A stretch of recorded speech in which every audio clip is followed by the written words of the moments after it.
राज्य सरकारଙ୍କର बड़ घोषणा बढ़िला उर्दू शिक्षकों दरमा। निर्वाचन पूर्व राज्य सरकारଙ୍କ बड़ घोषणा बढ़िला उर्दू शिक्षकों दरमा।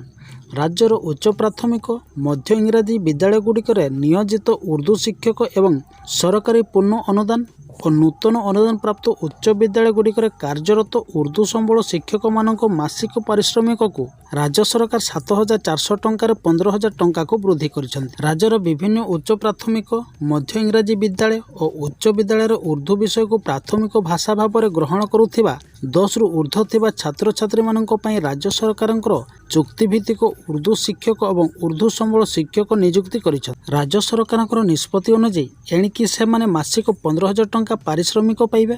राज्य सरकारଙ୍କ ଏହି निष्पत्ति अनुଯାयी उच्च प्राथमिक मध्य इंग्राजी विद्यालय गुड़िक नियोजित 44 जन उर्दू शिक्षक एवं सरकारी पूर्ण अनुदान और नूतन अनुदान प्राप्त उच्च विद्यालय कार्यरत 40 जन उर्दू संबल शिक्षक उपकृत हेबे। सूचनायोग्य निर्वाचन को आउ केईटा दिन बाकी रही।